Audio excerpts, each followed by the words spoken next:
Abismo, conexión con el misterio, con Nacho Navarro, en Aragón Radio.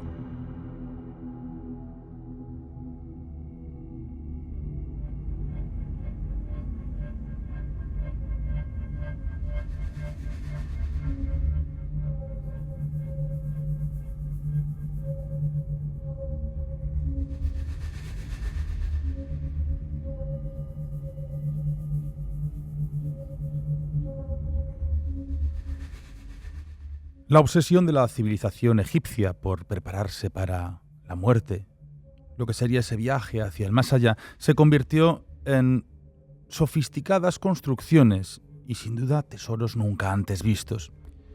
Hace 3.500 años, el faraón eligió el Valle de los Reyes para ser su zona de enterramiento. Bajo las arenas del desierto, invisible y latente, aguardan cientos de tumbas y tesoros a ser descubiertos. Parece que los extraños rituales y técnicas para ese viaje eterno asoman celosamente tras la insistencia de los arqueólogos durante más de 200 años. Esta noche hacemos un viaje hacia los tesoros escondidos del Antiguo Egipto. Así que comienza Abismo en Aragón Radio.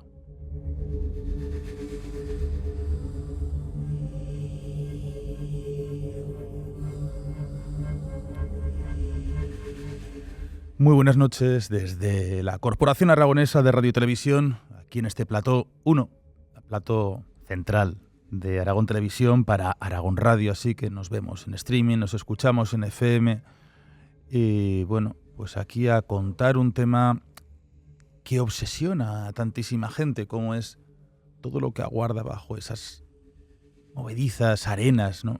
Casi corrientes de los grandes vientos que parece que de vez en cuando van rescatando, van asomando ciertas esquinas pequeñas que son perfectas para esa punta de la piqueta y poder encontrar muchas veces diferentes tesoros, diferentes hallazgos, diferentes utensilios que yo no sé si nosotros comprendemos todavía su época, comprendemos sus creencias o podemos comprender cómo era aquella preparación hacia la muerte, hacia el más allá. Posiblemente sea mucho más complejo de lo que creemos. Hay que imaginar aquellas tumbas, aquellos pasadizos de cientos de metros hasta llegar a una galería donde va inclinado bajo tierra hacia la zona del inframundo, lleno de jeroglíficos que parece que es la ilustración, la forma de que el alma de ese difunto, de ese muerto, de aquel que todo lo que tenía lo destina a crear su propia cámara funeraria, es la guía, es el manual de cómo enfrentarse al más allá, de cómo hacer el viaje perfecto, de cómo renacer, de cómo convertir una resurrección, de cómo no morir. Y aquello que seguramente nos cuesta entender, gracias a la piedra Rosetta, que se descifran tal cantidad de extraños símbolos repetitivos. Qué raro. ¿Qué pretendían esas personas?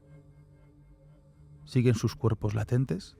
Así que abrimos mesa. Dani Higueras, Silvia Ladrero, muy buenas noches. Buenas noches. Buenas noches, ¿qué tal?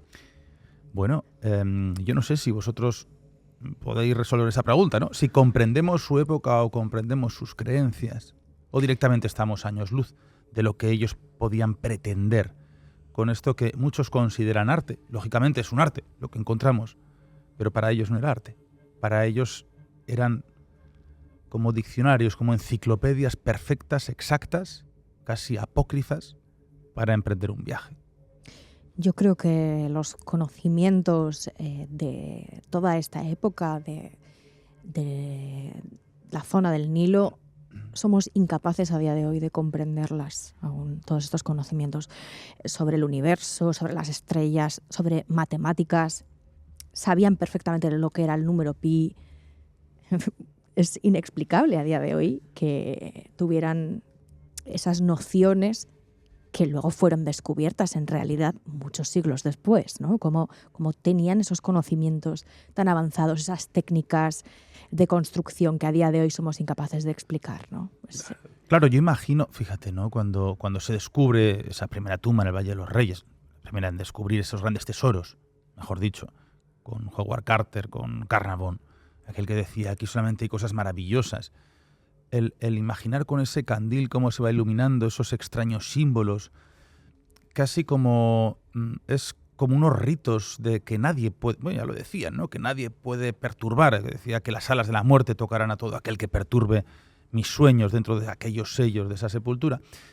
Es un poco el que lo abre, es decir, es que estoy accediendo después de 3.000 años, después de 3.500 años que ha estado completamente sellado e intacto, porque necesitaban y querían que estuviese intacto, aunque lógicamente ha habido épocas donde se han dedicado a los robos completos, a esos robos de tumbas tan conocidos, tan famosos, pero cargado de maldiciones, cargado de rituales y unos enterramientos ocultos bajo las arenas para que nadie pudiese despertar el sueño continuo de ese faraón. Nosotros lo que hemos hecho es pedir también a diferentes amigos, a compañeros de Abismo, sus opiniones, que nos dejen diferentes claves en el programa, que nos permitan poder continuar con esos tesoros ocultos que hay. ¿Qué es lo que queda por descubrir? Así que uno de ellos pues le hemos llamado directamente a nuestro buen amigo Nacho Ares de Ser Historia y nos ha dejado una serie de puntos, de claves que seguro que nos van a hacer reflexionar. ¿Y por qué no? Y a ver qué es lo que nos cuenta. ¿Qué tenemos todavía por encontrar en aquel antiguo Egipto? Vamos a escucharlo. Hola amigos de Abismo. Siempre se ha dicho que solamente conocemos más o menos el 20%, ¿no?, de los monumentos que debió de haber en origen en Egipto, en el Valle del Nilo. Es un porcentaje muy pequeño, ¿no? Además, teniendo en cuenta la cantidad abrumadora y enorme de lugares que son visitables y conocidos ahora mismo en Egipto, ¿no?, pertenecientes al mundo de los faraones.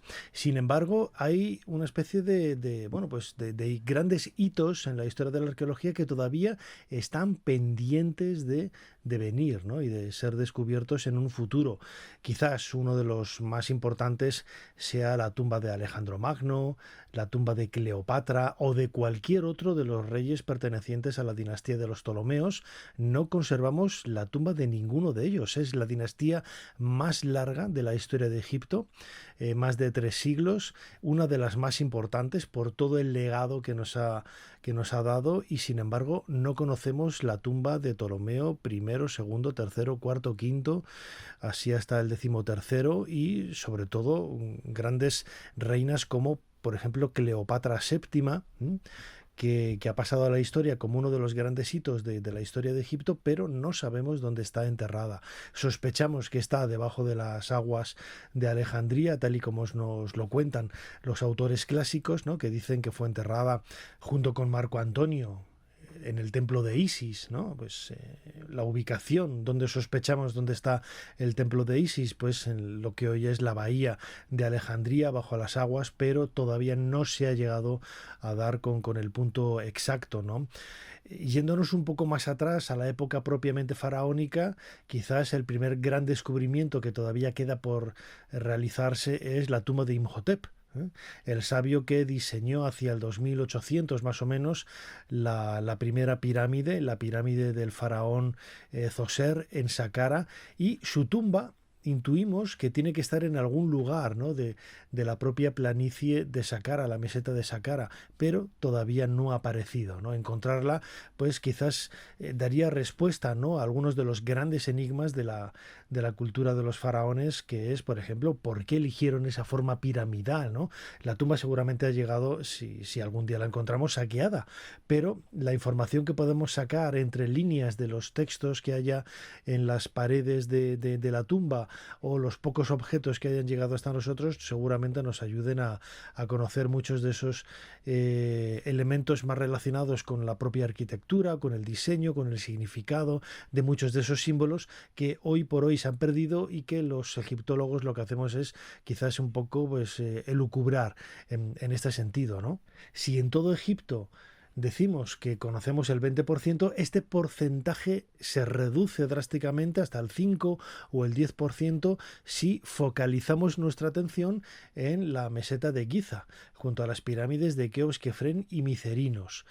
Las últimas cronologías han hecho retrasar, ¿no?, la construcción de la Gran Pirámide. Siempre se hablaba del 2500 a.C., ahora sabemos que como mínimo es el 2600 o el 2650 antes de nuestra era. Y cada vez estamos más convencidos de que la tumba de Keops está en algún otro lugar del interior de la Gran Pirámide, hoy todavía por descubrir. El proyecto Scan Pyramids lleva casi una década trabajando con la técnica de muones, intentando ver, ¿no?, escudriñar qué hay entre los bloques de piedra de la Gran Pirámide, pero aunque han aparecido cámaras nuevas, como la que se dio a conocer en 2023 en ese lado norte, es cierto que el proyecto Scan Pyramids ha hablado de un vacío, ¿no?, por encima de la Gran Galería, otro vacío en la cara oriental, es decir, está confirmando la existencia de otras habitaciones que se sospechaban que existían ahí desde el punto de vista de las técnicas de construcción arquitectónica. Ya Guadin y Dormion, dos ingenieros y arquitectos franceses, hablaron de estas habitaciones en la década de 1980, pero todavía hoy no sabemos cuál es el tamaño real que tienen y qué es lo que pueden esconder en el interior, ¿no? Algunos hablan de la propia tumba del faraón Keops, que no estaría en la cámara funeraria donde hoy vemos el sarcófago, sino que eso sería un señuelo, una especie de engaño realizado por los arquitectos en la antigüedad para hacer creer que realmente estuvo ahí el enterramiento de Keops, pero no, el verdadero enterramiento debe de estar en otro lugar, ¿no? Yendo un poco más allá, en el cementerio occidental, fuera de la Gran Pirámide, en el cementerio occidental de la meseta de Giza, en la actualidad están excavando los japoneses, ¿no? Y bueno, ¿qué es lo que han encontrado? Pues con georradar descubrieron hace casi 2 años la presencia de una serie de muros o de estructuras que parecen estar hablándonos de una tumba subterránea por debajo de ese emplazamiento, pero que todavía no ha salido a la luz, ¿no? Yo tuve la oportunidad de visitar el yacimiento, las imágenes de estos hallazgos realizadas por los japoneses las tengo en mi canal de YouTube dentro de la pirámide, y la verdad es que es mucho lo que se puede decir, mucho lo que se puede especular, pero poco lo que ha trascendido, ¿no?, lo que ha salido a la luz, y que no deja más que, bueno, pues demostrar una vez más que es mucho lo que nos queda por descubrir en Egipto, ¿no? Hace unos meses publicaba la novela La sombra de Atón con Grijalbo, y el protagonista, Hamwaset, el príncipe Hamwaset, todavía no sabemos dónde está enterrado, y es uno de esos grandes baluartes de la cultura y de los misterios del antiguo Egipto, de la dinastía 19, en este caso, como hijo de Ramsés II. Estamos hacia el 1250 a.C., y precisamente con la figura de Hamwaset, ya en época tardía, en época tolemaica y en época cristiana, se centran muchos de los grandes misterios tradicionales del mundo egipcio, ¿no?, como el templo del dios Thoth, el número secreto de habitaciones que tenía este templo, y que quizás el príncipe Hamwaset era conocedor de todo ello y lo escondió, ese conocimiento perdido, en su tumba que debe de estar en Saqqara, pero que todavía no ha llegado hasta nosotros. Como vemos, son muchos, ¿no?, los grandes yacimientos que todavía están esperando a ser descubiertos, y en muchas ocasiones a ser redescubiertos o reinterpretados, ¿no? Porque el Valle de los Reyes, por ejemplo, algunas de las tumbas que fueron encontradas en el siglo XIX hoy están perdidas, pero todavía estamos esperando la aparición de la tumba de Ramsés VIII, la tumba de Ramsés XIII, que tiene una sepultura en el Valle de los Reyes, pero nunca fue acabada, nunca fue utilizada, y en algún lugar tiene que estar enterrado. Tutmosis I. Son muchos los grandes enigmas de los grandes faraones y, en definitiva, de la propia historia de Egipto, que todavía queda por ser descubierta y por ser presentada al gran público.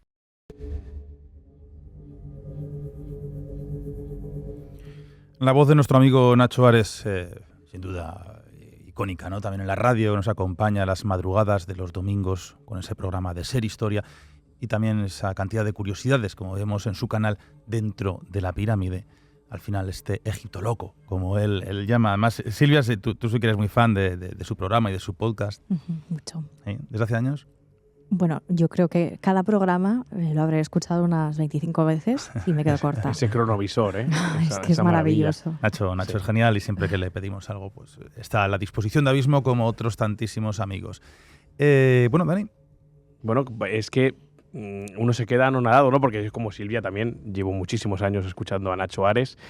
¿Y quién me iba a decir a mí que iba a compartir en algún momento ondas con este Egipto loco, como tú lo has llamado, porque es increíble, ¿no? Ha dado una masterclass en prácticamente 8 minutos de todo lo que es Egipto a día de hoy y de lo que queda por descubrir, ¿no? Fíjate tú, ha dejado claves muy importantes, ¿no? Ese más o menos 20% es lo que se ve. Lo que no vemos es ese 80% restante aproximadamente, que igual ya no lo veremos nunca porque ha desaparecido, ¿no? Tampoco hay grandes intereses. No, claro, bueno, es que esto es... Cuando entra la política... son muy inteligentes en eso y racionan las excavaciones, porque al final no deja de ser un reclamo turístico y un reclamo económico. A ellos les interesa que las diferentes universidades del mundo vayan acudiendo pues, así es. para pero seguir. Es que han sufrido unos periodos de expolio bastante grandes, entonces es lógico que ahora se pongan tan serios con el tema de las expediciones que van a ir. Y las ¿no? exclusivas, sobre todo, ¿no? Porque si alguien da exclusivas son ellos. Sí. Hombre, es evidente, es normal. Y ese nuevo gran museo del Cairo que está en ejecución o se ha finalizado ya, no lo sé. Pero bueno, la verdad es que las inversiones económicas son tremendas y bueno, pues es uno de las grandes incógnitas, ¿no? Parece que los principales en la historia arqueólogos del mundo se han querido centrar en las zonas de Egipto. Muy interesante, tanto Egipto como Pompeya creo que son los dos grandes mitos de investigación y excavación que siguen y que continúan. Y a Pompeya también, un día hablaremos, tenemos aquí al gran profesor Mostalak, Antonio Mostalak, muy buen amigo nuestro y que fue director de excavaciones de allí. Ha estado muchos años en Pompeya, fue el primer español que, bueno, después del descubridor, al final Pompeya lo descubre un español, lo descubre un zaragozano prácticamente.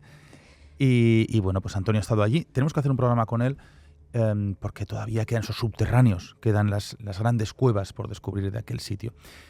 Silvia, tú tienes aquí un sinfín de documentos, tienes incluso casi como una traducción de esa piedra roseta donde tenemos los jeroglíficos, lo que nos podría decir cada uno de ellos. Yo hay veces que los veo las grandes cobras que aparecen, digo, bueno, ¿esto qué es? Parecen ahí los encantadores clásicos de serpientes que aparecen desde esas portadores de cajas, ¿no? que llevan de mimbre. Pero, bueno, tú eres también un poco egiptoloca. Totalmente, sí. De hecho, os he querido traer aquí todos estos recortes, que fíjate, la mayoría son de los años 90, que yo era, pues, una niña completamente loca por Egipto. Y que, bueno, pues claro, al final yo creo que Egipto se rodea de un misterio que no tienen otras civilizaciones. No, totalmente de acuerdo. Entonces, esto hace que, bueno, pues que te atrape de una manera, ¿no? Ya no solo como época histórica, sino incluso a veces como forma de vida. Porque todo el tema ritualístico, todos sus conocimientos sobre el firmamento, e incluso, bueno, pues muchos sentimientos de pertenencia a la Tierra, al universo, a la Luna. Estabas hablando de la serpiente.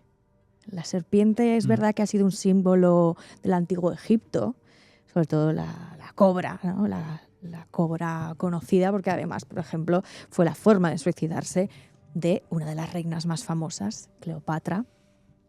Y ¿cómo fue la muerte no la de única. Cleopatra? Bueno, pues se suicidó con la picadura de una cobra para que el ejército romano no la apresase, que ya la tenía completamente rodeada. Así que, pues efectivamente, estamos... Oye, de Cleopatra, ¿qué sabemos de ella? ¿O qué sabemos, por lo menos, de su enterramiento? Te ha dicho Nacho que es al final uno de los grandes enigmas, misterios que nosotros tenemos, que se supone que está bajo las aguas. Uh-huh. Bueno, hay mucha controversia por efectivamente dónde está su tumba. Cleopatra VII sería. Sí, fue la última. La gran imagen que nosotros hemos visto tantas películas, en tantas series. En su dinastía ptolomaica todas se llamaban Cleopatra.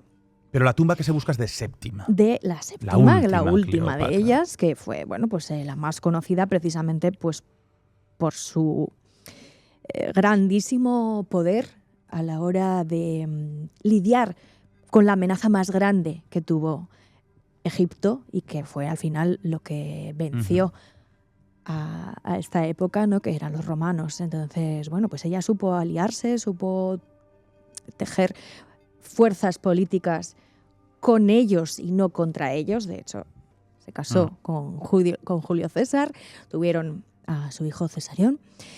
Y pues es que era una mujer que hablaba 9 idiomas, que tenía una conversación absolutamente sobre todo lo que le preguntases. Sabía, fue la primera persona que empezó a hacer estudios sobre los fetos, que se conozca o que hayan llegado hasta hoy en día. Además que financió las campañas militares de su marido, de Julio César, y de su posterior amante, Marco Antonio. Pero al final ella era una persona que estaba muy unida con la diosa Isis. De hecho, ella quería ser recordada como la reencarnación carnal en la tierra de la diosa Isis. Y entonces, obviamente, su enterramiento, a día de hoy desconocido, se sabe que tiene que estar en un templo dedicado a Isis. Pero saben de gran cantidad de templos dedicados a Isis. Claro. Entonces, ¿qué se supone? Que tienen que estar en Alejandría, ¿no? Ella tenía su palacio real en Alejandría. Pero claro, ¿tú te enterrarías en el lugar que está amenazado? ¿Te construirías la tumba en el lugar amenazado por tus enemigos? ¿O quizá un poco apartada? Pues esta pregunta es la que se hizo la doctora Kathleen Martínez, que es una arqueóloga que lleva intentando encontrar la tumba de Cleopatra durante 20 años y es que está en un proceso de excavación desde hace bastantes, que todo parece indicar que puede ser la zona correcta. Entonces ella dijo, no puede ser que estuviera en el centro de Alejandría junto al Palacio Real. Así que trazó una línea más o menos de la distancia que podría haber recorrido Cleopatra en sus viajes, que salen en varios de los autores clásicos de esta época, ¿no? Entonces estableció una línea y calculó que más o menos podía estar su tumba a unos 50 kilómetros a la redonda de Alejandría. Eso es un montón, ¿eh? Ajá. Y además se sabe que cerca del mar hay un templo que reunía todos estos requisitos y que era el Topos Iris Magna, que además ella tuvo que demostrar que estaba dedicado a Isis y efectivamente encontró la placa fundacional del templo, que además pertenecía al 180 a.C., para que le dejasen excavar allí y como una prueba, ¿no?, de que, oye, es que puede estar aquí la tumba de Cleopatra. Pues allí empezó a excavar con sus propios medios y todo financiado por ella misma durante años y años y años, y ha encontrado varios túneles que parece que pueden llevar a una zona anexa a ese templo de Isis, y que además también cerca debe haber otro templo, porque siempre iban como en dupla, ¿no? Los templos de Isis y Osiris, los dos dioses que formaban ese matrimonio galáctico, podemos decir. Así que, pues efectivamente todo parece indicar que está en esa zona, que fue destruido por el grandísimo terremoto y todas las aguas que hundieron Alejandría.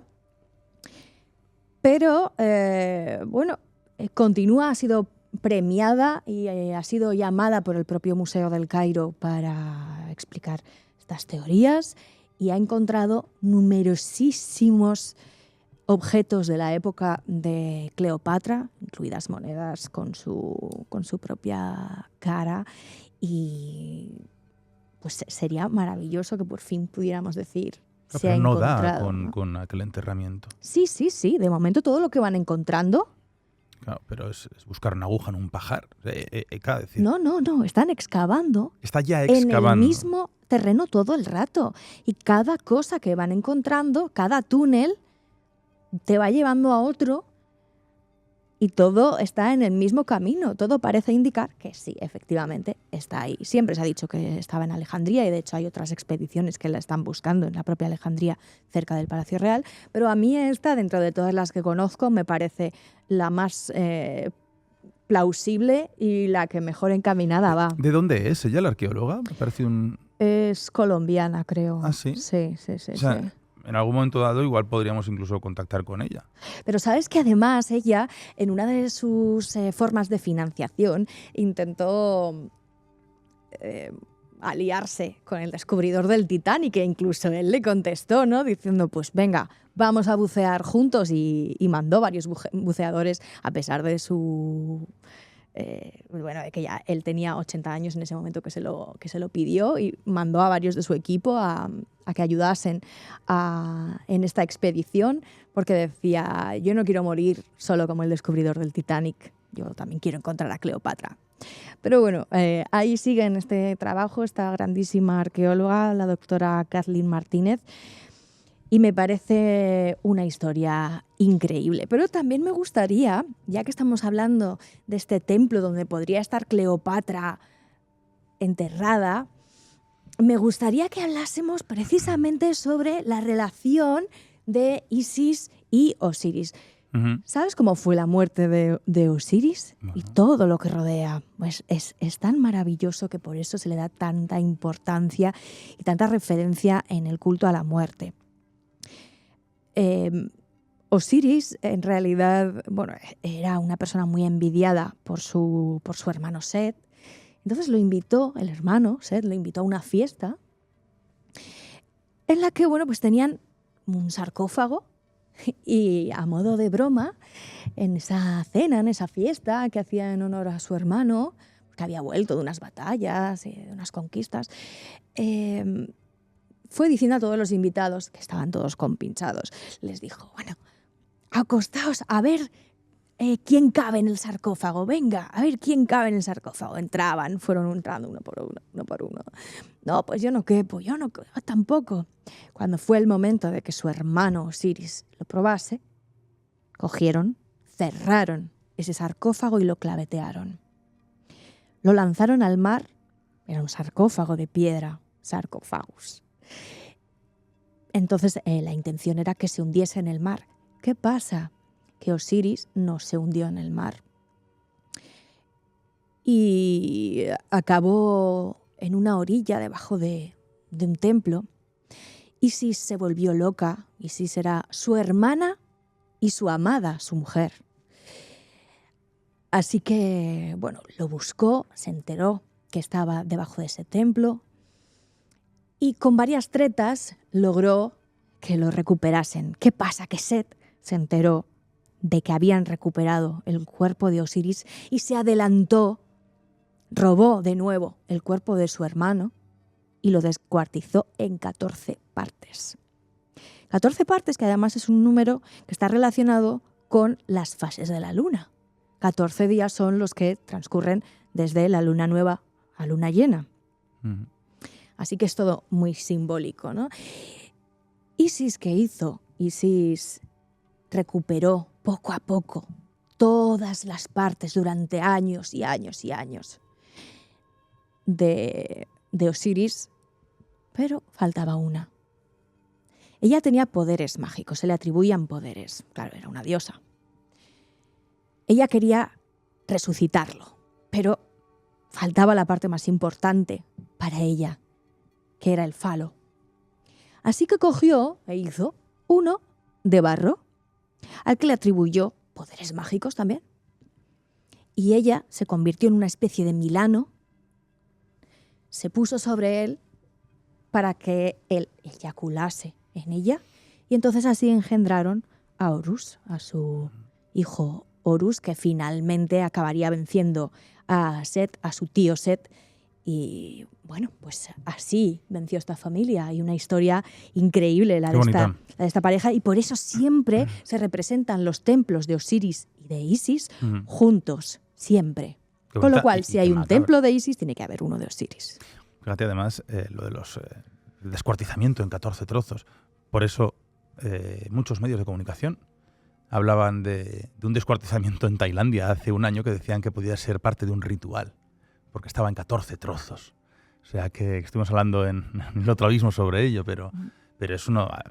Si buceas, decía, no, dice, posiblemente Y además el ese deshancho... se produjo en la fiesta de la luna Claro, también. decían, ¿no? puede ser ritual, y había muchos que hablaban de ese tipo de crimen ritual. Bueno, pues al final, como vemos, la importancia de la numerología en el descuartizamiento, en los crímenes, absolutamente en todo, la numerología, la astronomía, la astrología, todo indica también que puede modificar, el tiempo puede modificar, el pensamiento puede modificar cualquier tema de la mente. Sí. Una historia preciosa, la verdad. No la conocía tan al detalle, más o menos. ¿No? Pues Claro, porque al final estudias- dice, hablamos de Osiris, hablamos de... Bueno, pues vamos a hablar, ¿no? de ello, de cómo comienza, Claro. un poco ese dios de la muerte, la resurrección, el acompañamiento. Pues me parece muy interesante. Y fíjate que Sí, estamos sí. diciendo que Cleopatra asimiló para sí misma que ella era la reencarnación en la tierra de Isis, con lo cual, ¿quién podía ser su Osiris? Marco Antonio, Así es. claro. Qué, No, muy interesante. Qué intensos.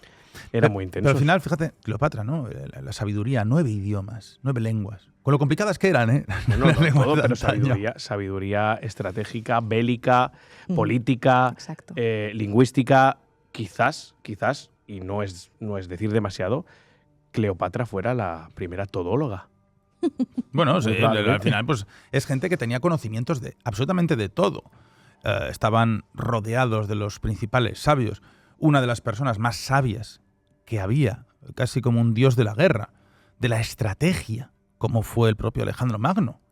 Pero claro, Alejandro Magno, luego te das cuenta de que él estaba iluminado, perfectamente apadrinado por el gran filósofo Aristóteles. Entonces, los más grandes de la época preparaban psicológicamente, intelectualmente y físicamente a estas personas, porque tenían que ser capaces de ser casi dioses de la guerra. Al final, el faraón era casi como un dios. Pero esto ocurre hasta épocas del medievo. En nosotros, ¿no? En Europa, los grandes reyes de las dinastías europeas pues eran preparados por los más grandes sabios. ¿Dónde estaban los sabios? Estaban en los monasterios. Los monjes eran las personas sabias.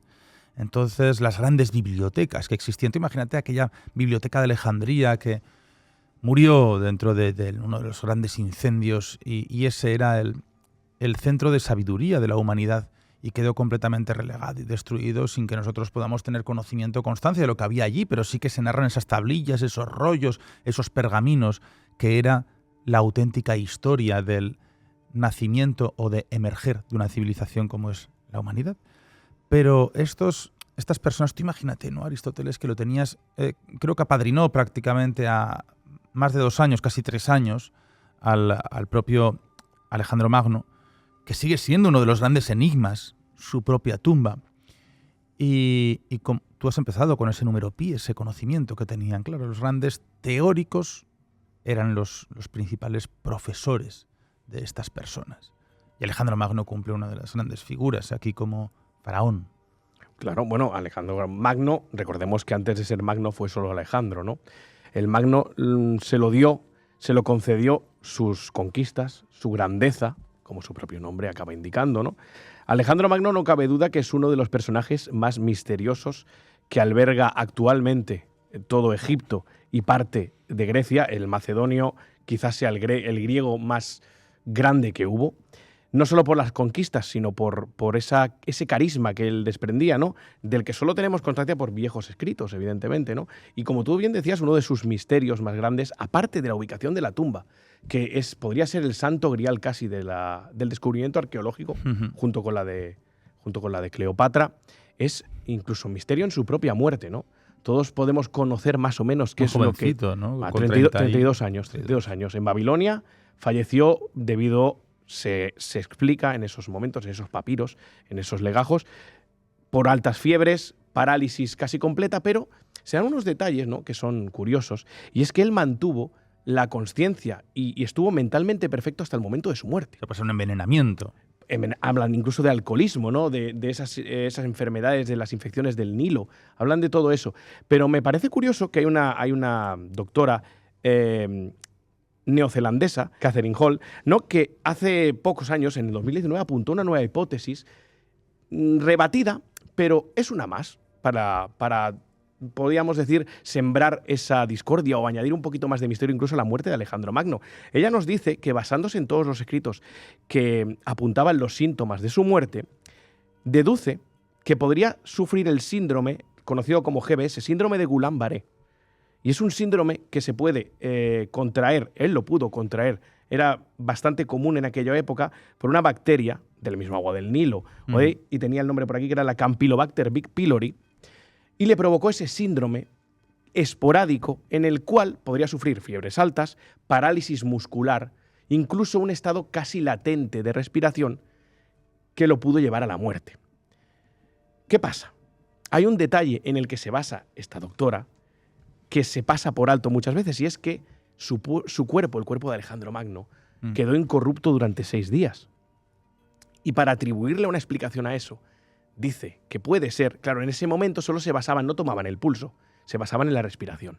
Su respiración podía ser tan leve, ese movimiento cardíaco, tan leve que lo pudieron dar por muerto.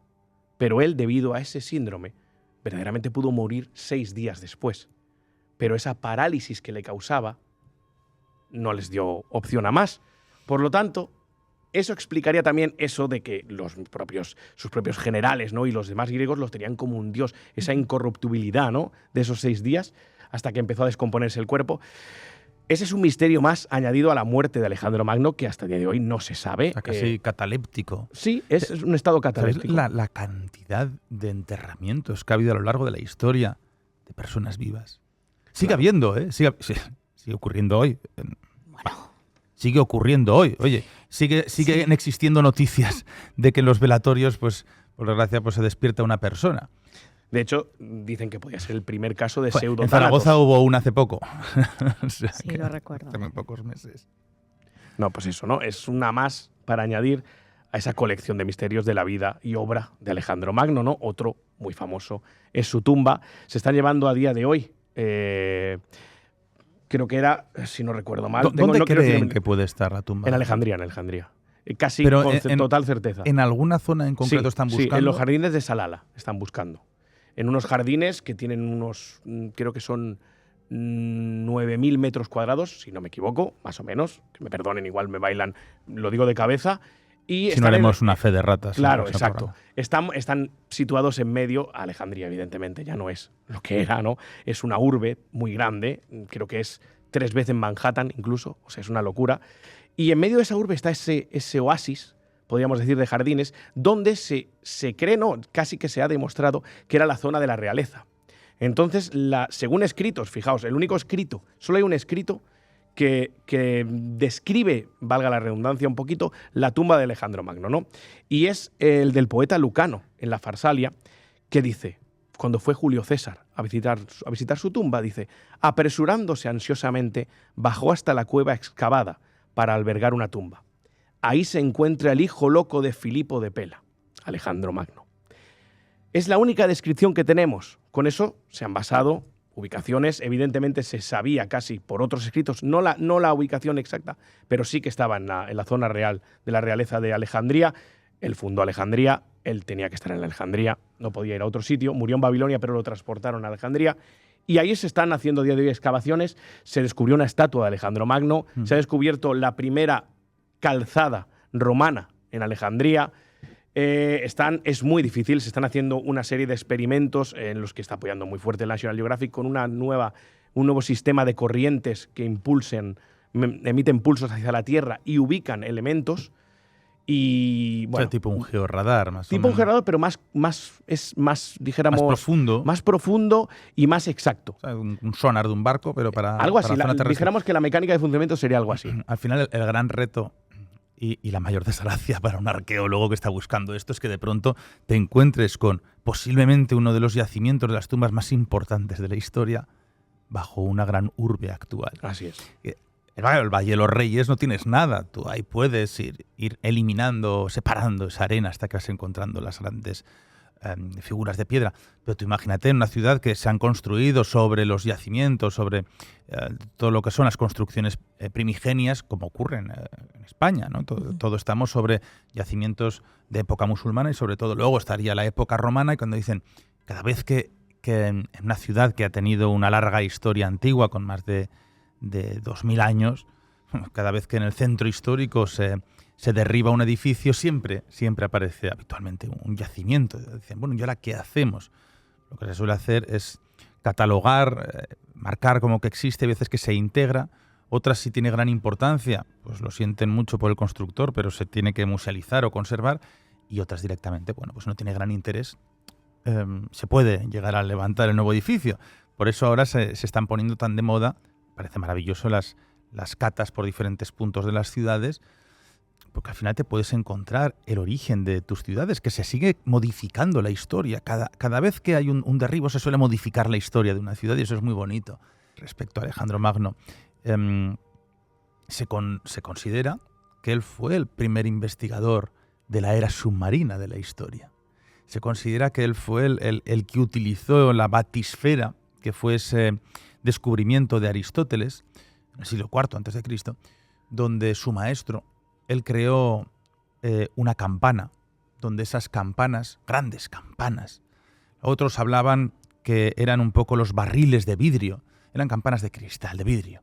Entonces, cuando las sumergían, tenían esa parte de aire que ellos seguían respirando hasta que finalizaba, y decían que hizo inspecciones submarinas. Alejandro Magno, cuentan las leyendas, cuentan esos documentos apócrifos, sobre todo más hacia el medievo, aunque sí que hay documentos pictóricos que lo pueden reflejar de época más antigua, donde decían que incluso entró con 3 animales diferentes. Claro, al final, si el animal ves que puede tener mareos, pues ya ibas a la superficie. Pero esto no es ninguna locura, porque fue muy, muy utilizado estos métodos de campana por los pescadores de esponjas en el mar Egeo. Ellos lo que utilizaban era, ya de forma transparente, a ver, muy complicado, ¿no? Al final, esa forma cilíndrica pues te impide ver como nosotros podemos ver con las gafas de buceo, pero por lo menos tú tienes cierta transparencia hacia los fondos de los océanos, de los mares, y tú puedes bajar, generar cierto vacío, y ellos iban cogiendo las esponjas vivas del mar para luego secarlas. O sea que sí que se utilizó esa especie de primeros, no submarinos, pero sí de esa escafandra para poder acceder a los fondos de los mares. Por eso se considera que fue uno de los primeros se incrementa esa leyenda, en inspeccionar los fondos submarinos. Y me parece muy curioso ver cómo una figura como un faraón podía adentrarse a las profundidades de los mares, ya no solamente porque decían que era un gran estratega. Cuando no le dejaban entrar en ciudades, pues él buscaba siempre esas estrategias. Se habla también de estrategias subacuáticas. Bueno, hay otra figura también, Silvia, me habías comentado, ¿no? Hatshepsut. La gran desconocida. Lo he dicho bien. Completamente desconocida, porque se encargaron de borrarla de la historia. De la historia. Qué triste. ¿Cómo que se encargaron de borrarla de la historia? Bueno, su propio hijo, porque al final ella llegó al trono, llegó a ser la líder política, en realidad bajo una regencia, porque su marido, que también era su hermano, que era Tutmosis II, ella era hija de Tutmosis I. Se casó con su hermano Tutmosis II y tuvieron a Tutmosis III. Pero claro, cuando falleció su marido Tutmosis II, el niño Tutmosis III era muy pequeño, no podía heredar aún el imperio, todo el reino. Entonces, pues se quedó ella como regente. Así fue durante 6 años aproximadamente, hasta que ella decidió que eso ya no iba a ser así y que ella merecía igual el ser la faraona. ¿Qué pasa? Que no existía esa figura de faraona. Eran reinas. Entonces, siempre tenían que estar casadas. Eran las o regentes o... los consortes. Eso es, consortes. Entonces, bueno, pues ella misma se nombró faraón. La podemos ver en muchas representaciones que ella misma encargó así, y ella se hacía, se vestía así en los actos públicos, se ponía la barba dorada, que siempre ha sido así, esa barba postiza dorada que ha sido atribuida a los dioses, ¿no? Una barba divina. Esa falda. La falda, efectivamente. Bueno, todos los elementos que se atribuían a los faraones, ella hizo que se representase así siempre su imagen, porque no existía la representación femenina, porque no existía esa figura de faraona. Entonces ella fue la primera faraona. Sí que había habido reinas antes, como decimos, consortes o regentes. 300 años antes que Hatshepsut hubo una reina. No, es verdad que no se llegó a llamar faraona, no fue faraón, no fue considerada faraón, pero sí que fue una reina absoluta, ¿no? Un poco la figura más parecida que podía haber antes de Hatshepsut. ¿Qué pasa? Que bueno, ella tuvo también muchísimo apoyo, hablamos de Hatshepsut, tuvo mucho apoyo de los propios funcionarios de su gobierno, porque lo hacía muy bien durante su regencia. Lo hizo tan bien que bueno, hizo muchísimas expediciones comerciales, sobre todo a la zona del Mar Rojo, venían cargados de oro y hizo grandísimas construcciones, incluido el templo de Karnak, incluso, por ejemplo, ese paseo de las esfinges de 3 kilómetros entre Luxor y Karnak.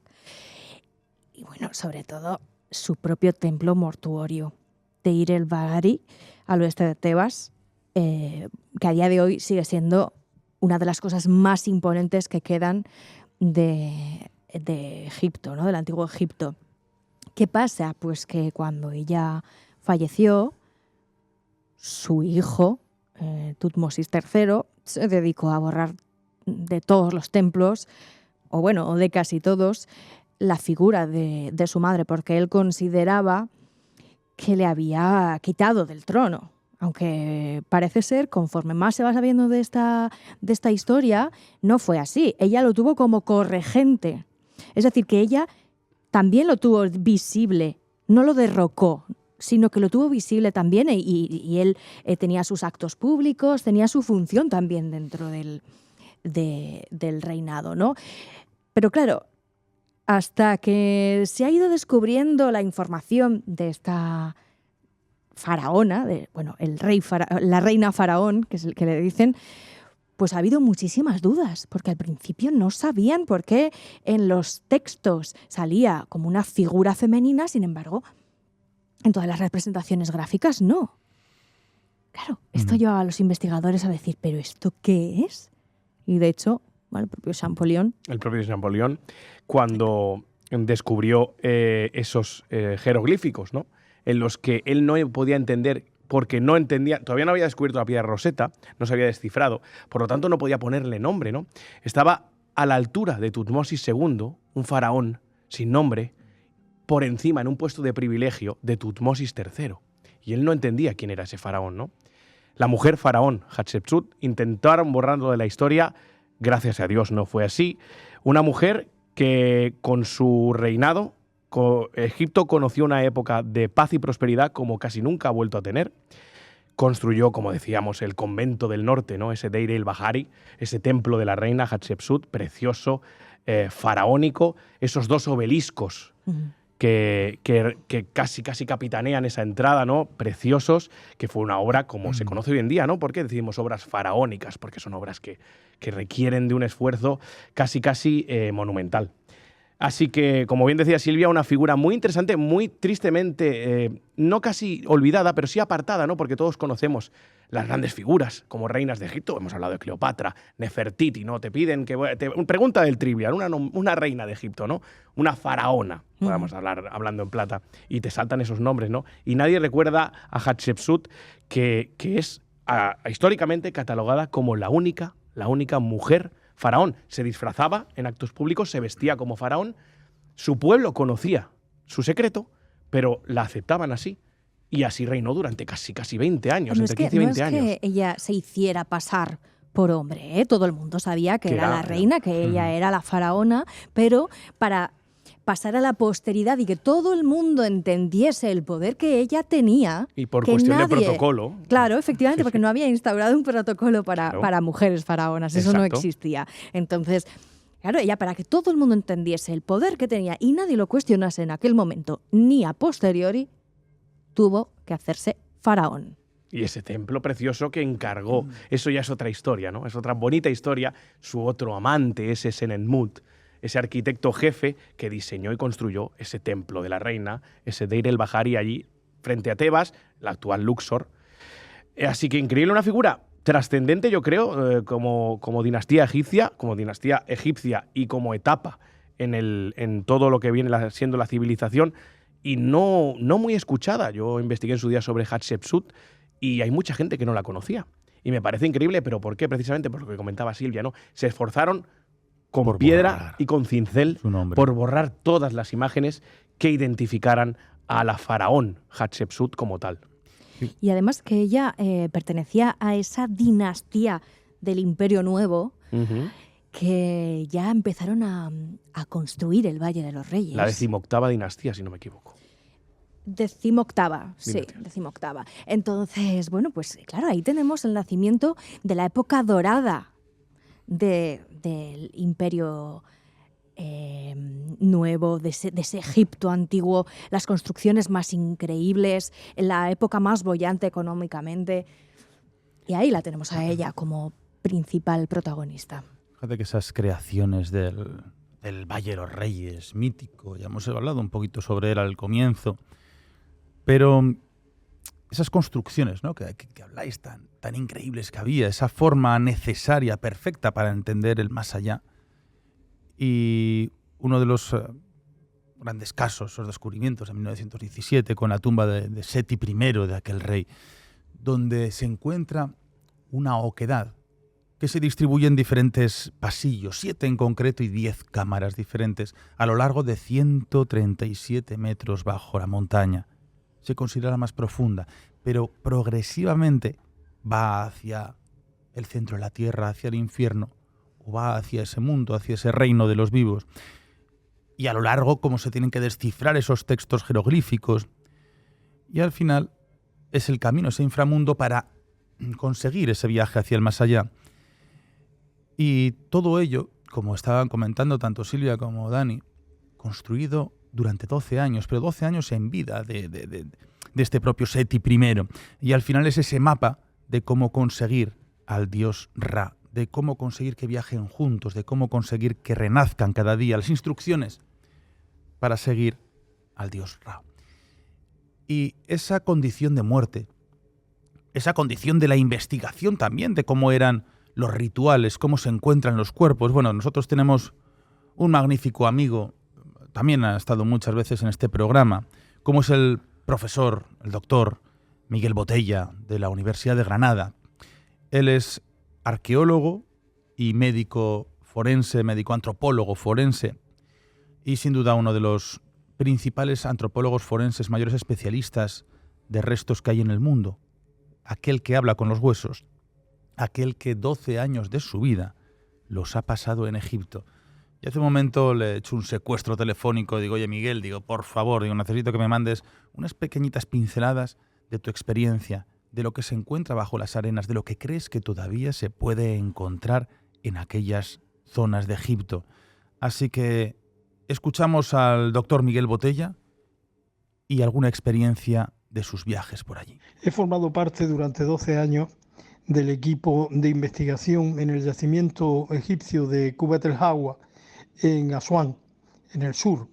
Un equipo dirigido por la Universidad de Jaén, por el profesor Alejandro Jiménez Serrano, y yo me he encargado de coordinar el equipo de antropólogos que hemos trabajado allí.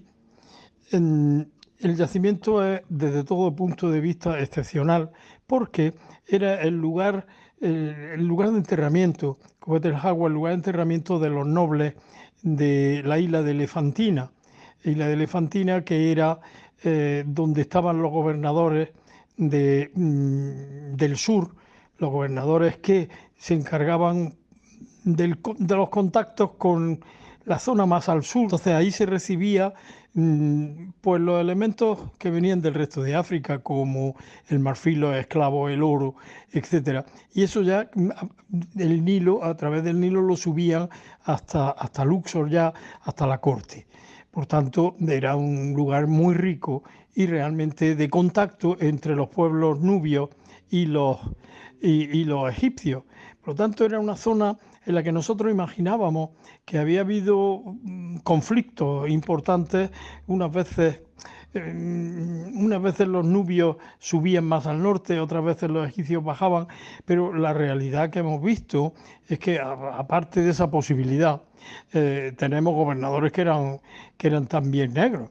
Así que los contactos fueron mucho más abiertos, mucho más, digamos, normales de lo que se pensaba, con menos fricciones, y solamente hemos encontrado en el conjunto restos de más de 1000 personas hemos encontrado allí en esas tumbas absolutamente espectaculares, excavadas en la roca, con pinturas, con grabados, con bajorrelieves, realmente espectacular el lugar. Bueno, pues hemos encontrado solamente 3 individuos con lesiones compatibles, indudables con violencia, y se trata, curiosamente, de 3 ajusticiamientos. No se trata de heridas de guerra provocadas por cuchillo, no, se trata de ajusticiamientos reales por el tipo, la morfología de las lesiones que tiene. Pero también íbamos pensando que esa civilización, realmente todos conocemos lo espectacular que es, esa civilización tendría unas características de gran supervivencia, puesto que eran muy ricos, era una riqueza espléndida en comparación con el resto, ¿no?, de los lugares, de los países que había alrededor, ¿no?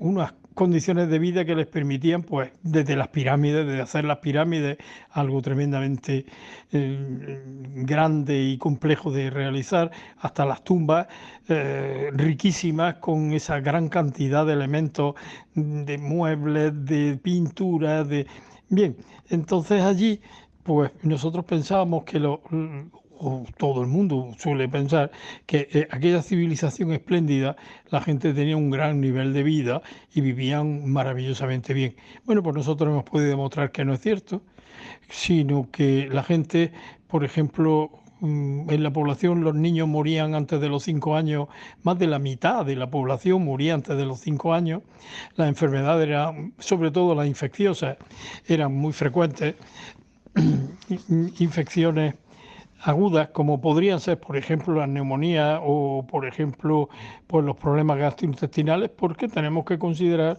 que el Nilo era y es un río enormemente contaminado. Si pensamos que hoy la contaminación es extraordinaria, pues también tenemos que pensar que las aguas residuales de todas las poblaciones que hay en torno al Nilo, que son todas, claro, el resto, o casi todas, porque el resto es desierto, bueno, pues todas vertían al Nilo y todavía siguen haciéndolo, así que la contaminación del río ha sido permanente y por eso encontramos esos niveles de mortalidad tan grandes y también encontramos problemas de malnutrición importantes, problemas de estrés medioambiental importantes, con lo cual podemos decir que hay una paradoja, que la población vivía muy mal, en el límite de la muerte y de la supervivencia, y sin embargo hacían una obra especialmente impresionante. Realmente para mí ha sido un verdadero placer y ha sido un verdadero privilegio el poder trabajar en este sitio tan interesante y que desde luego tantas oportunidades y tantas posibilidades ofrece todavía, después de estas 12 campañas de excavación, bueno, todavía sigue ofreciendo datos interesantes, datos importantes y seguirá haciéndolo en el futuro.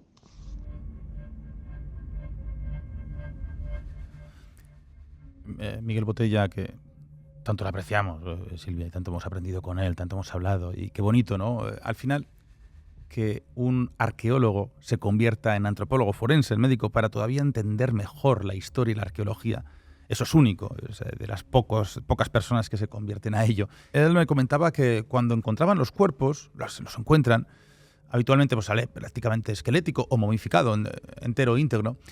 Él me comentaba que, claro, que allí dentro están a una temperatura estable y a una humedad del 100%. Pero claro, las zonas de Egipto, de las zonas de las arenas, la sequedad, el calor, el sol penetrante, eso que lo vemos siempre a todos ellos con sus turbantes, con sus sombreros tan míticos que incluso en el mundo del cine, que es ese romanticismo que nos ha creado dentro de la arqueología, casi desde aquellos antiguos con Indiana Jones, que va apareciendo con sus sombreros, como vemos, a jugar Carter y a otros tantos inicios desde el mundo británico.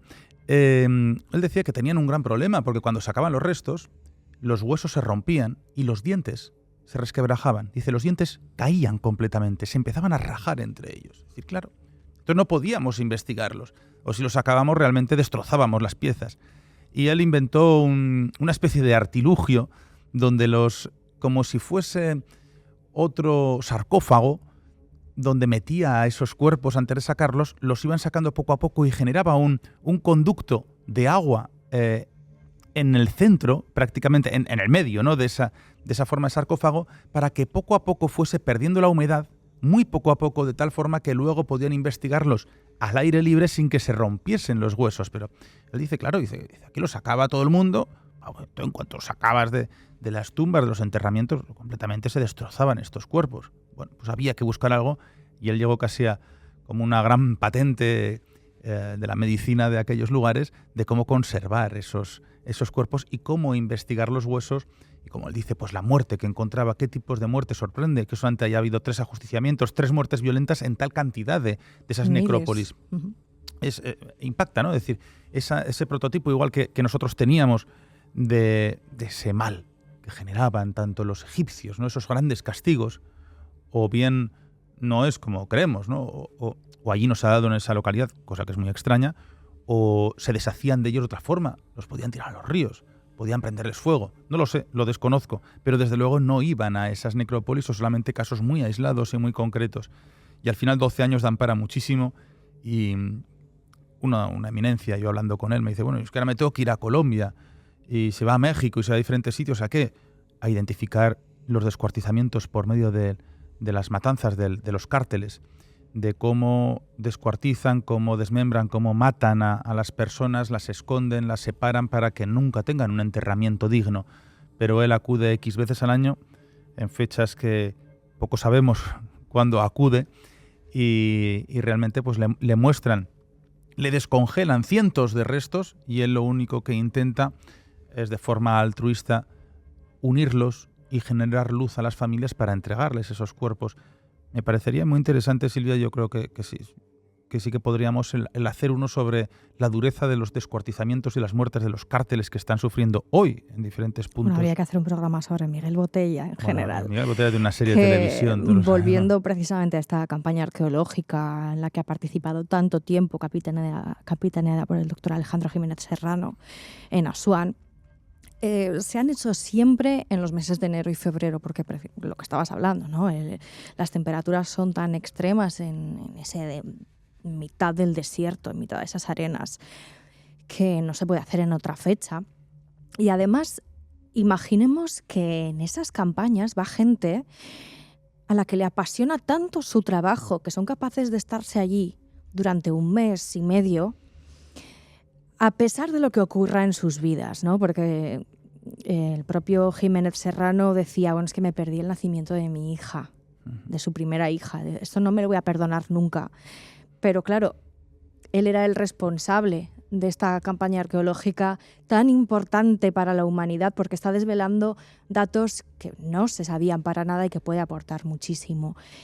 Y además imaginemos que a esas campañas va gente de todo tipo, no solo arqueólogos, van arquitectos, ingenieros para asegurar todas esas galerías que van descubriendo, van pues eso, antropólogos, como es el caso de Miguel Botella. Para analizar a ver qué es lo que estamos encontrando, ¿eh? Claro, entonces hay muchas profesiones que pueden ir a estas campañas arqueológicas, que están financiadas muchas veces solamente por el dinero que tienen las universidades, que bueno, en España es poco, pero es verdad que la Universidad de Jaén y la Universidad de Granada son las más las que más apuestan por todas estas investigaciones. Y a pesar de que el dinero para las campañas arqueológicas es muy poco en nuestro país, es increíble cómo abundan los investigadores y los expertos egiptólogos y arqueólogos en toda esa zona españoles. Es de lo que más hay. Los españoles son los que más lideran estos descubrimientos, ¿no? A día de hoy. Es curioso. Es curioso además, pero entronca mucho con lo que yo creo que tú dices, ¿no? A pesar del bajo presupuesto que se destina a esas expediciones, a esas excavaciones, a esos, pues a eso, buscar un poco destapar la historia del Viejo Egipto, yo creo que verdaderamente lo que acompaña a eso, o lo que infunde fuerza de verdad, no es lo económico, sino como para muestra un botón, ¿no? Lo del doctor Serrano.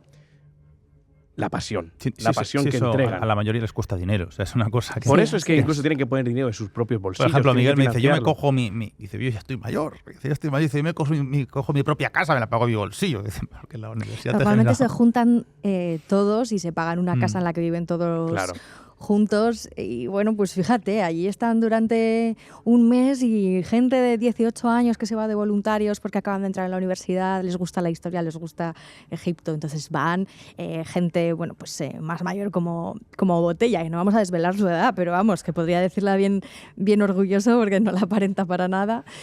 Y claro, es que es su vida. Y como hemos dicho al inicio del programa, Egipto atrapa de una manera que no ocurre con otras civilizaciones, no ocurre al mismo nivel. Creo que la arqueología, nosotros que la conocemos, es tan incómoda, Silvia y hemos ido a bastantes yacimientos, el calor, ¿no? Se suele hacer a final de julio, agosto, que es cuando tienen vacaciones los profesores de universidad, que suelen ser los responsables tanto de los museos, de estas excavaciones, de los yacimientos.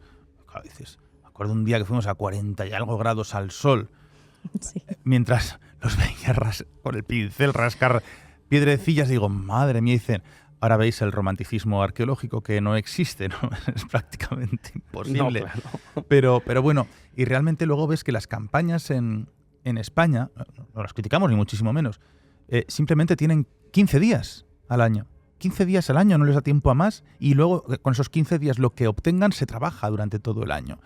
Claro, dependiendo qué tipo de época, puede ser más agresiva o menos agresiva. Bueno, como te vayas a épocas paleolíticas, eso es imposible, tienes que ir con el pincelito al mínimo. Luego, la época romana sí que permite poder ser no agresivo, pero sí eliminar más. Bueno, hablando de estas técnicas, precisamente Miguel Botella nos estuvo contando una vez cómo hacía esa recuperación, porque hay veces que encuentran los restos óseos o momificados incrustados dentro de los propios ataúdes, de los propios sarcófagos. Entonces, claro, para que no se destruya el propio sarcófago, que además solían ser de una técnica que se llamaba cartonaje, pues claro, eso es una cosa muy delicada.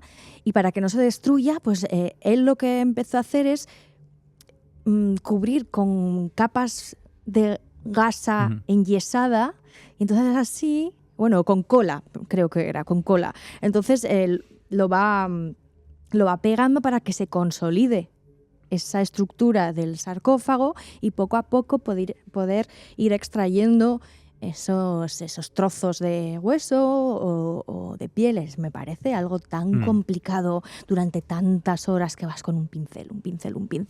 Y lo que estabas diciendo, que hay campañas que a lo mejor solamente avanzas 1 metro. Sí, es increíble. Y hasta el año que viene, que te vuelven a dar el permiso para poder reabrir la excavación, pues no puedes volver a hacerlo. Que tú lo ves y dices, déjame a mí una cizalla y aquí la azada que te lo monto en un momento, ¿no? Dice, pero si tienes aquí la experiencia, dice, para llegar hasta allí, dice, yo calculo que en 5 años, digo, en 5 años. Sí.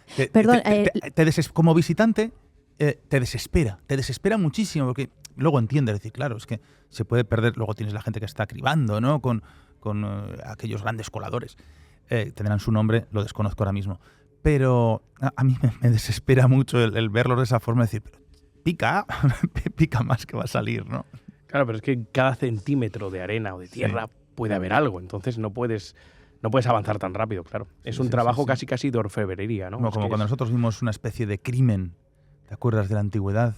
Donde aparecía esa mujer huyendo o asesinada en un incendio Fue una cosa extrañísima, fuimos privilegiados absolutamente de ver las huellas en el suelo, de cómo estaba la figura quemada, el torso, y luego el poder analizar, el poder hacer el primer tac que se hacía a ese cuerpo después de 4.000 años prácticamente, y el ver, yo fui el primero que vi el rostro, y ver ese rostro desfigurado e ir generando poco a poco esa cara, como podía ser, eso es maravilloso. Lo es. Perdona, es que quería, con la fe de ratas que estamos teniendo hoy por algunas palabras, pido perdón, pero la técnica del cartonaje se hace con resina, ¿vale? O sea, se colocan esas gasas con resina. Y entonces, claro, pues al final dependes de esos periodos vacacionales, de la voluntariedad de la gente que va hasta allí, dependes de las partidas económicas y dependes del tiempo tan escaso que te dan en los permisos. Y además... Y de las condiciones meteorológicas. Totalmente. Y además siempre tienen que estar revisadas estas actuaciones por emisarios o por gente responsable del propio museo, porque sabéis que casi siempre las campañas arqueológicas o bien vienen de una universidad o bien de un museo, ¿no? En este caso, aunque la campaña de la que estamos hablando con Jiménez Serrano y con Botella es de la Universidad de Jaén, en colaboración con la Universidad de Granada, pero también estaba con la Universidad del Cairo, con el Museo del Cairo. Entonces, bueno, pues siempre tiene que haber una revisión, sobre todo para ver esas piezas, el valor que pueden tener y que nadie se las lleva. Y esos cuerpos que están encontrando, claro. Bueno, pues punto final a este primer recorrido hacia los tesoros ocultos bajo esas arenas que tienen desérticas, los calores de Egipto, y qué tan enigmática es, y cada vez que se habla todavía emergen más enigmas sobre ella. Dani Gras, conclusiones, te gustaría ir, ¿no?, dentro de poco. ¿A Egipto? Siempre. No, nada más que a Egipto, a una excavación de este tipo. Hombre, por supuesto. Es algo que yo creo que, como bien has dicho, es un privilegio porque somos gente que no se mueve en esos mundos, ¿no? Y poder ver eso de primera mano, no hablemos ya si es en una excavación en Egipto, buscando esa pasión, esa ilusión, esa frustración también de los arqueólogos, ¿no? Porque los arqueólogos viven más casi en la frustración que en la ilusión la mantienen, pero que en la felicidad de haber encontrado algo, ¿no? Hay muy pocos hallazgos tan importantes que son el culmen de la carrera de un arqueólogo, ¿no? Pero sí que es cierto que es un trabajo muy sacrificado, pero me parece tan hermoso, ¿no? Y hablando, como decía Silvia, ¿no?, de la civilización egipcia, que mira que hay civilizaciones, antiguas, pero es que la egipcia tiene como ese halo tan mágico, tan misterioso, esa mitología tan rica, esos templos tan maravillosos, esas esculturas tan increíbles, ¿no?, que gracias a Dios perduran muchas hasta el día de hoy, en mejor o peor estado, que verdaderamente, por supuesto, yo nunca he estado en Egipto. Estaré alguna vez en Egipto, por supuesto, y hoy ha sido pues un programa maravilloso, como no podía ser de otra manera, hablando de un tema tan apasionante como este, con invitados de excepción de la talla de Abismo, como no puede ser de otra manera, como el gran Nacho Ares y el grandísimo Miguel Botella. O sea que compartir ondas de una manera u otra con ellos ha sido un verdadero honor, y creo que habrá que hacer más programas sobre Egipto porque es casi inagotable. Haremos más. Silvia nos han invitado a varias excavaciones allí en Egipto y siempre hemos tenido que declinar por nuestras tareas, pero bueno, quién sabe. Bueno, es que a mí me parece la zona más apasionante para descubrir, para investigar, para vivir aventuras. Imaginemos que debajo de toda esa arena y de tierra, de arcillas, hay tantos túneles y laberintos secretos que intentan ocultarse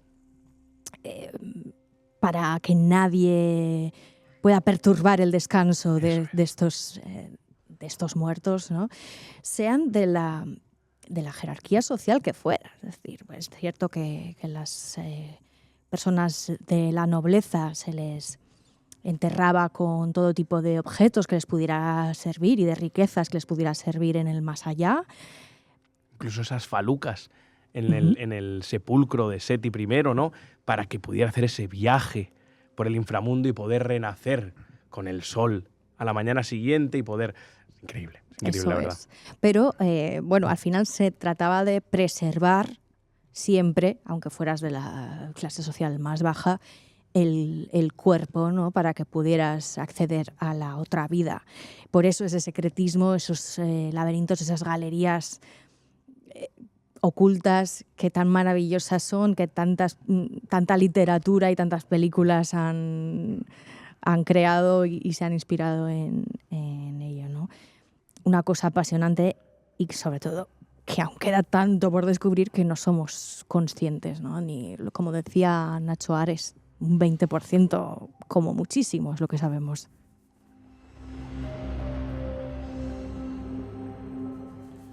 Al final, entre los recortes que ha traído aquí Silvia, yo me detengo en el rostro, la cabeza que consideran que pertenece a Nefertiti, ¿no? Aquel busto que tanto conocemos. Pero de pronto vemos este cuerpo, esta cabeza momificada, casi con la lengua como cortada, donde le falta parte de un carrillo y donde parece que haya tenido cierta violencia o haya sido bajada parte de su boca. Pues aquí es donde yo sí que me paro y pienso en la importancia para un arqueólogo cuando se encuentran con esto y tienes un cara a cara con estas personas, tienes un cara a cara con las eminencias de la historia, tienes un cara a cara con el mayor de los enigmas y lo que más frustra es que no te responden nunca. Esto nos ha pasado a nosotros y hemos tenido ese privilegio de estar cara a cara con los principales personajes, podemos decir, de la historia de España. Y cuando tienes esa antropología, tienes o una momia, o tienes un cráneo delante de aquellos reyes que batallaban, que crearon, que fundaron, que ampliaron, que te das cuenta que tu territorio depende de ellos, de lo que ellos hicieron, y es tan impotente que nunca te responden. Y dices, me acuerdo en San Juan de la Peña, cuando, en concreto me acordaré siempre de uno de esos reyes como era Ramiro I, el primer rey de Aragón. Venía de ese linaje de Navarra, hasta que empezó a crear esas primeras tierras. Y cuando lo tenía delante en la mano, me quedé a solas con él. Me quedé a solas con todos, pero con este en concreto tuve casi una conversación interna, donde él luego muere, ¿no? Por diferentes cuestiones. Es asesinado, aunque avatares de la vida, él iba a morir sí o sí a los pocos meses por una enfermedad que tenía terminal. Y dices, no hay nada de tu vida escrito en la historia real de tu momento, sino que realmente la historia se escribe a partir de 100 años después. Y tú lo tienes allí, tú tienes a las grandes eminencias, a las personas que eran idolatradas y adoradas a lo largo de toda la historia, de esos momentos, y jamás te responden. Pero a la vez es como que tienes una necesidad de interactuar con ellos, una necesidad de preguntarles, una necesidad de crearles un rostro. Tú empiezas a ver cómo esos huesos conforman y manipulan una especie de rostro que debía tener musculado con su piel, lógicamente. No iban a ser prácticamente fantasmales. Y dices, ¿y cómo eras? ¿Quién eras? ¿Qué comportamiento tenías? Preguntas de ¿tenías carácter, no tenías carácter? ¿Cómo era tu mundo? ¿Cómo era tu reino? Y para mí de las cosas más maravillosas que he tenido en mi vida, y sigo teniendo, que es el trabajo con los huesos, el tener eso delante, pero a la vez para mí es muy duro el no obtener nunca una respuesta. Es durísimo y te quedas siempre con ese enigma. Imaginen en esas tumbas encontrar aquellos que encontraban estos rostros, decir, ¿es él o no es él? O alguien lo cambió, lleno de historia con sus jeroglíficos, con esa iconografía, con aquello que se cree que se va entendiendo a raíz de esa piedra roseta, lo que nos va contando ese viaje al más allá, pero jamás te responden. Incluso hay tecnologías que han permitido recuperar las voces que podían tener las momias. Por medio de las faringes van analizando las cuerdas e incluso pueden hablar, consiguen que hablen, pero no te cuentan lo que ellos te tienen que contar. En definitiva, que me parece muy bonito, pero a la vez es muy duro el encontrarte esas personas que aguardarán ya por siempre el silencio. Por mucho que nos empeñemos, los grandes secretos permanecerán guardados en el olvido y en esa recámara, en este caso, que conservan y custodian las áridas arenas del desierto de Egipto. Un fuerte abrazo y la próxima semana más aquí en Abismo de Aragón Radio.